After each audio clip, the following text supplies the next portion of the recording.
तो मूवी के स्टार्ट होते ही हम गहरे समुंदर को देखते हैं। समुंदर के नीचे आने वाली जोरदार सिलसिले की वजह से समुंदर की सतह भर जाती है और दरारों में से हमें नीली रोशनी निकलती दिखाई देती है। इसी समुंदर में एक कपल भी एंजॉय करने के लिए आया हुआ था। लड़के ने अपनी गर्लफ्रेंड को समुंदर के बीचों बीच सरप्राइज दिया था, उसे प्रपोज करके, जिससे वो बहुत ही ज्यादा खुश थी। इससे पहले कि वो अपने जोश में अपने फांसी को गले लगा लेती, वो देखते हैं कि लड़का अचानक वहां से गायब हो चुका है। लड़की पैनिक कर जाती है और थोड़ी ही देर में हमें उस लड़की की लाश समुंदर के ऊपर तैरती हुई दिखाई देते हैं। इससे पहले ये लड़की को समझ पाती, पीछे से कोई अजीब सी क्रिएचर उस लड़की के ऊपर भी हमला करके उसे मार देते हैं। खैर, यहीं दूर एक बोट पर हम 3 लोगों को देखते हैं। वो यहाँ मछलियों का शिकार करने आए थे, लेकिन उनकी गलती की वजह से उनकी बोट पे आग लग गई। दूर खड़ी एक दूसरी बोट जब उन्हें मुश्किल में नोटिस करती है तो फौरन उन्हें रेस्क्यू करने के लिए पहुंचती है। हंटर उनकी बोट पर लगी आग को बचाने में कामयाब हो भी गया था। ये सारा इन बोट पर मौजूद लोगों की वजह से ही हो रहा था। एक तो वो बोट पे फायर क्रैकर्स लेकर आए हुए थे और दूसरा ड्रिंक भी कर रहे थे। हंटर जब उन्हें मना करता है, लेकिन वो हंटर की बातों पे ज्यादा ध्यान नहीं देते। इनकी बोट के ऊपर और भी बहुत से फायर क्रैकर्स थे जिन्हें हंटर अपनी बोट के ऊपर शिफ्ट कर लेता है, क्योंकि वो यहाँ का सुपरवाइजर था। सीन कट होकर दूसरी तरफ हम एक आदमी को देखते हैं जो दूर पहाड़ की चोटी से अपनी दूरबीन के जरिए समुंदर के बीचों बीच चमकती हुई ब्लू लाइट को नोटिस कर रहा था और समुंदर के ठीक उसी ब्लू लाइट वाले पॉइंट पर हंटर और उसका ग्रुप जो हंटिंग कर रहे थे उनके भी हुक में कुछ बड़ा फंसता है, जिसके फंसने पर ये सभी लोग खुश होते हैं। और जिस तरह ये लोग उस चीज को ऊपर की तरफ खींच रहे थे, इनको बहुत ताकत लगानी पड़ रही थी। साफ मतलब था कि नीचे कोई बहुत बड़ी चीज है। जैसे ही ये लोग उस चीज को अपनी बोट में लाके रखते हैं तो उन्हें बहन डेड इंसान मिलता है जिसका पूरा मुंह ब्लू हो चुका था। उन्हीं के ग्रुप में बचीत कोई काफी अजीब लगता है और इस चीज की इन्वेस्टिगेशन करने के लिए कि आखिर इस इंसान को हुआ क्या, वो अंडर वाटर अपना कैमरा भेजती है और उसे समुद्र के नीचे से नीली लाइट निकलती हुई दिखाई देती है और ये चीज बिल्कुल भी नॉर्मल नहीं थी। हंटर फौरन अपनी गरीब अथॉरिटी को इन्फॉर्मेशन पे एक नजर डालते हैं और इन्हें समुद्र में जगह जगह पानी के ऊपर ही ब्लू लाइट दिखाई दे रही थी। यह सब नोटिस करके ये लोग जैसे ही पीछे मुड़े तो शॉक रह गए, क्योंकि वो डेड बॉडी भी उनकी बोर्ड पे नहीं रही थी। जैक उस इंसान को इधर उधर ढूंढती है और एकदम से पीछे से उसके ऊपर वही इंसान हमला कर देता है, जिसके बारे में पता चला कि वो एक ज़ॉम्बी बन चुका है जिसने अब जैक के कंधे पे काट के उसे बुरी तरह जख्मी कर दिया था। यही करीब रे ये सारा नजारा देख लेता है और इससे पहले कि ये क्रिएचर रे के ऊपर भी हमला करती थी, पीछे से हंटर एक चाकू लिए आता है और इस ज़ॉम्बी के जिस्म में स्टैब कर देता है। लेकिन ये ज़ॉम्बी तो कुछ ही मिनट में इस हमले से रिकवर कर चुका था और हंटर दोनों पे ही हमला करने वाला था। अपने आप को बचाने के लिए ये दोनों एक दूसरे का साथ देते हैं और किसी तरह उस ज़ॉम्बी को समुंदर में गिराकर अपना पीछा उसे छुड़वा लेते हैं। जैक को हॉस्पिटल में एडमिट कर लिया गया था, जिसके साथ ब्रे रुकता है और हंटर अब अपने एक दूसरे साथी दोबारा समुद्र में उतरता है उस ब्लू लाइट को इन्वेस्टिगेट करने के लिए। ये दोबारा समुंदर की गहराइयों में अपने कैमरास भेजते हैं और इस मर्तबा इन्हें सी बेड पे बहुत सारी दरारें दिखाई देती हैं जिसके अंदर से वो ब्लू लाइट निकल रही थी। कैमरा थोड़ा ही आगे जाता है तो इन्हें एक इंसान की तरह की क्रिएचर वहां तैरती हुई दिखाई देती है। हंटर अपने साथी से कहता है हो सकता है कि वहां ज़ॉम्बी हो, क्योंकि पहले भी समुंदर से एक ज़ॉम्बी ही निकला था जिसने उनके ऊपर हमला कर दिया था। दूसरे आदमी को उसकी सारी बात खाने लगी और वो हंसने लगा कि समुंदर में ज़ॉम्बीज कहां से हो सकते हैं। अभी वो हंस ही रहा था कि एकदम से इन लोगों ने देखा कि इनकी बोट की तरफ बहुत सारे ज़ॉम्बीज तैरते हुए आ रहे थे और ये देखते हुए उस आदमी को भी हंटर की बात पे बिलीव करना पड़ा। इतने सारे ज़ॉम्बीज का यहाँ पे होना खतरे से खाली नहीं था। हंटर फौरन अपनी वाइफ को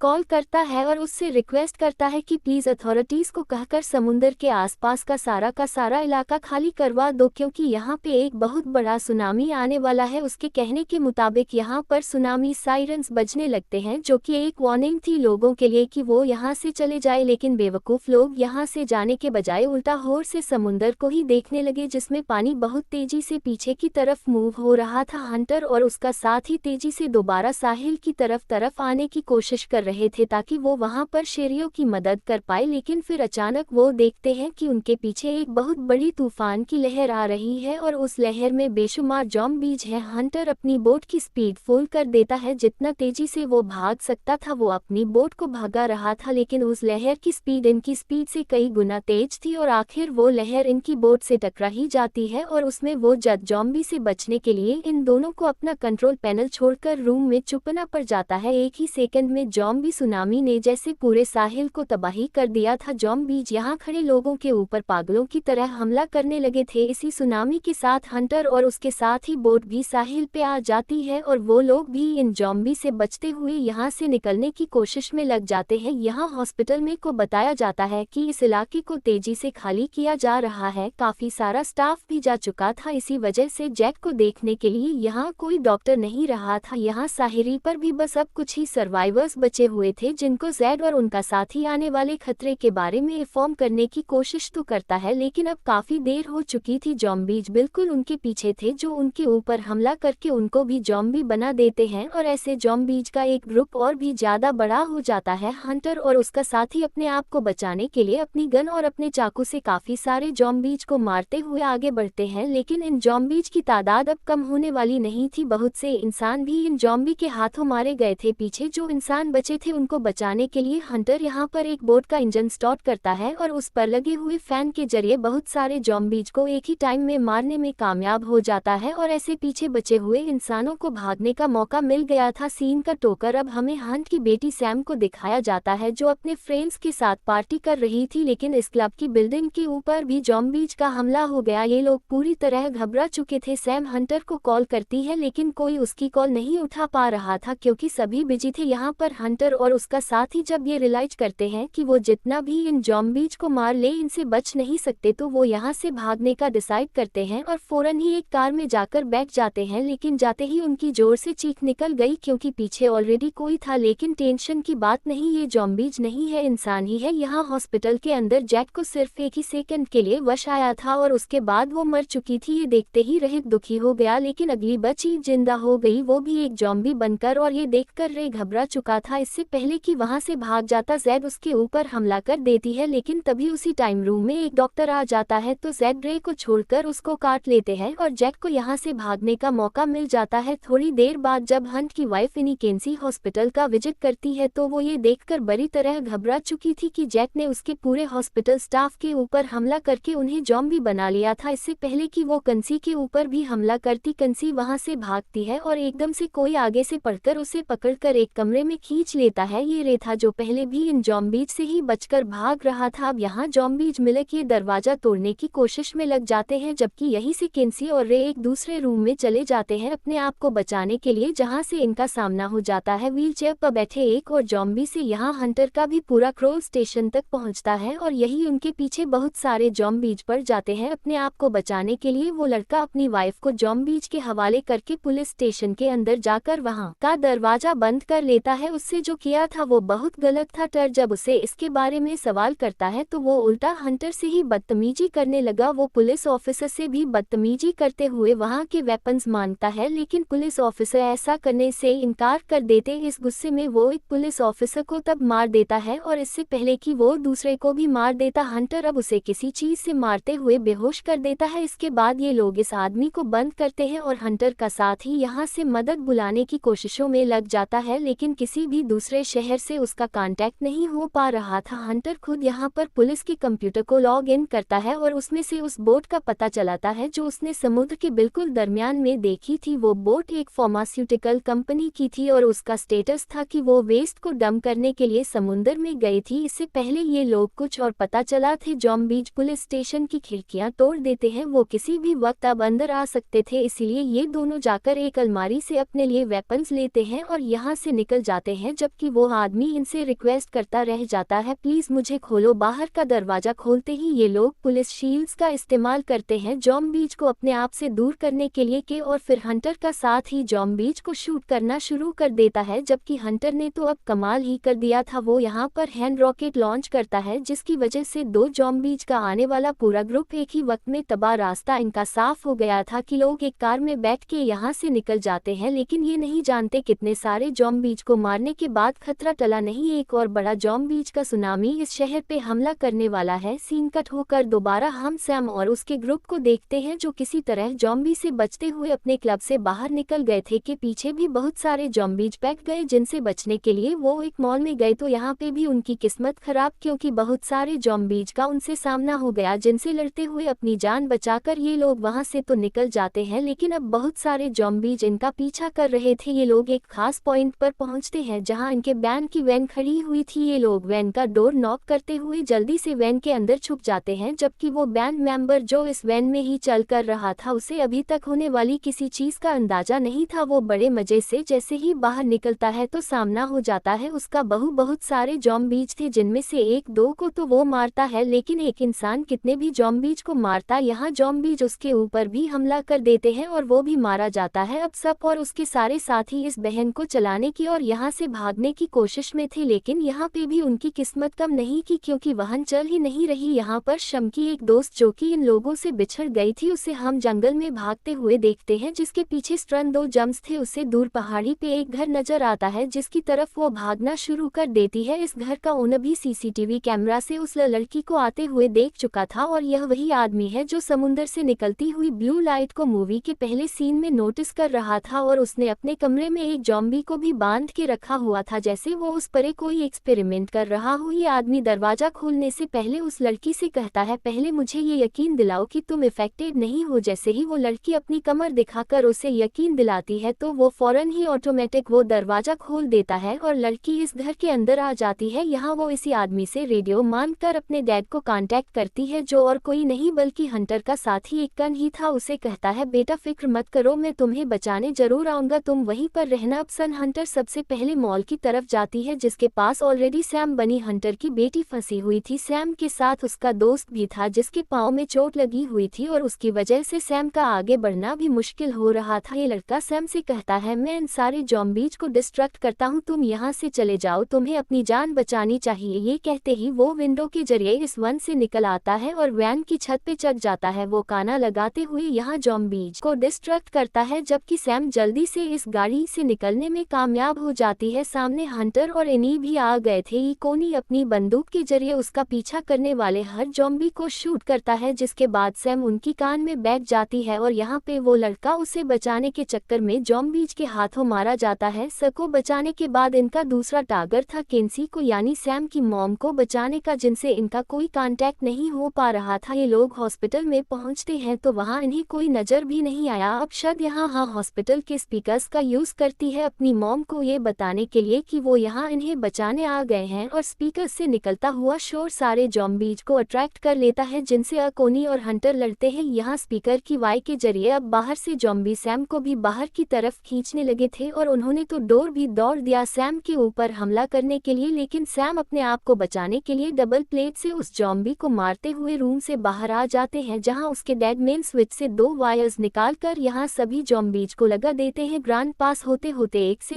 दूसरे से तीसरे ज़ॉम्बी में जाता है और सारे ज़ॉम्बीज मारे जाते हैं और फाइनली अब यहाँ पर कंजी और रेबिनहेन मिल जाते हैं। सैम अपनी मॉम से मिलकर बहुत खुश थी और ये लोग मिलकर अब यहाँ से निकलने की प्लानिंग में थे। तब केंज यानी वो डॉक्टर वो इन लोगों को नोटिस करके बताती है कि यहाँ 2 तरह के ज़ॉम्बी हैं। आधे वो ज़ॉम्बी जो समुंदर से आए हैं उनका कलर ब्लू है, और फिर इन ज़ॉम्बीज ने जिनके ऊपर हमला किया है उनका कलर चेंज है। उसको लग रहा था कि पहले बने ज़ॉम्बी पे जरूर कुछ ना कुछ एक्सपेरिमेंट हुआ है। फाइनली ये लोग हॉस्पिटल से बाहर आ जाते हैं जहाँ 1-2 और ज़ॉम्बी से इनका सामना हो गया। आंटी उन दोनों से लड़ता है और ये सब फिर कार में बैठकर यहाँ से निकल जाते हैं। इनका आरा टारगेट था टॉनी को बचाना, जो इस टाइम उस अजीब से आदमी के घर थी। इस टाइम हमें देखने को मिलता है कि अकोनी के हाथ पे एक स्क्रैच था और इसी वजह से वो दूसरा आदमी उसे अपने घर आने को अलाव नहीं कर रहा था, लेकिन अकनी उसे यकीन दिलाता है कि ये ज़ॉम्बी बाइट नहीं है, सिर्फ एक स्क्रैच है। अब अकनी इस आदमी के भी रेडियो से ऑफिशियल से कांटेक्ट करने की कोशिश करता है, लेकिन स्टिल इनका कांटेक्ट किसी से नहीं हो पा रहा था। याद में बताता है कि मैंने भी कई जगह कांटेक्ट करने की कोशिश की, लेकिन कोई भी हमसे कांटेक्ट नहीं कर रहा और ना ही कोई हमें रेस्क्यू करने के लिए यहाँ आ रहा है। अभी तक 2 बहुत बड़े ज़ॉम्बीज के सुनामी आ रहे थे और किसी को इसकी खबर नहीं थी और ना ही कोई उन्हें रेस्क्यू करने आ रहा था, तो जरूर इसके पीछे कोई ना कोई गड़बड़ तो है। अब ये लोग बातें ही कर रहे थे कि अग्नि को यहाँ किसी क्रिएचर की आवाजें आना शुरू हो जाती है। वो बेसमेंट में चेक करने के लिए जाता है तो वहाँ इस आदमी ने एक ज़ॉम्बी को एक्सपेरिमेंट करने के लिए रखा हुआ था, जब छूट गया था और उसने अग्नि के ऊपर हमला कर दिया। अग्नि उससे लड़ने की बहुत कोशिश करता है, लेकिन ये ज़ॉम्बी अग्नि को बाइट कर देता है। अग्नि के चिल्लाने की आवाजें इन सबको भी अट्रैक्ट कर देती है और ये लोग भी उसको बचाने के लिए जाते हैं, जहाँ सबसे पहले वो ज़ॉम्बी काटने आ जाता है डॉक्टर को, जिससे वो अपने आप को बचाने की कोशिश ही कर रही थी कि यहाँ उस दूसरे आदमी ने उस ज़ॉम्बी को इलेक्ट्रिक शॉक देते हुए मार डाला और कने को एक जॉम्बी ने बाइट किया था, वो जल्द ही एक जॉम्बी भी बदल सकता था, इसलिए इस घर का नर उसे यहाँ से निकल जाने को कहता है। लेकिन एकनी की बेटी उसकी बात नहीं सुनती और अपने डैड के जख्म की पट्टी करने लग जाती है। उल्टा अब ये लोग उस आदमी से सवाल कहते हैं, तुम्हारे पास ये जॉम्बी क्या कर रहा था? क्या तुमने ये जॉम्बीज के एक्सपेरिमेंट की? ये सब जो हो रहा है क्या तुम्हारी वजह से हो रहा है? तब वो आदमी बताता है, नहीं ऐसा कुछ नहीं है, ये सब मेरी वजह से नहीं हो रहा, मैं तो बस इस जॉम्बी को घर लाया था और इन पे एक्सपेरिमेंट करके ये जानने की कोशिश कर रहा था कि इनकी कमजोरी क्या है। और मुझे ये बात पता भी चल गई, ये जॉम्बीज फॉस्फोरस गैस की वजह से बने हुए हैं, इसीलिए इलेक्ट्रिक गन से इन्हें मारना बहुत ज्यादा आसान है। उसकी बात सुनते हुए हंटर अपने ब्लेड के साथ ही सरगन को अटैच कर देता है ताकि आसानी से वो और जॉम्बीज को मार सके। अब कोई इन्हें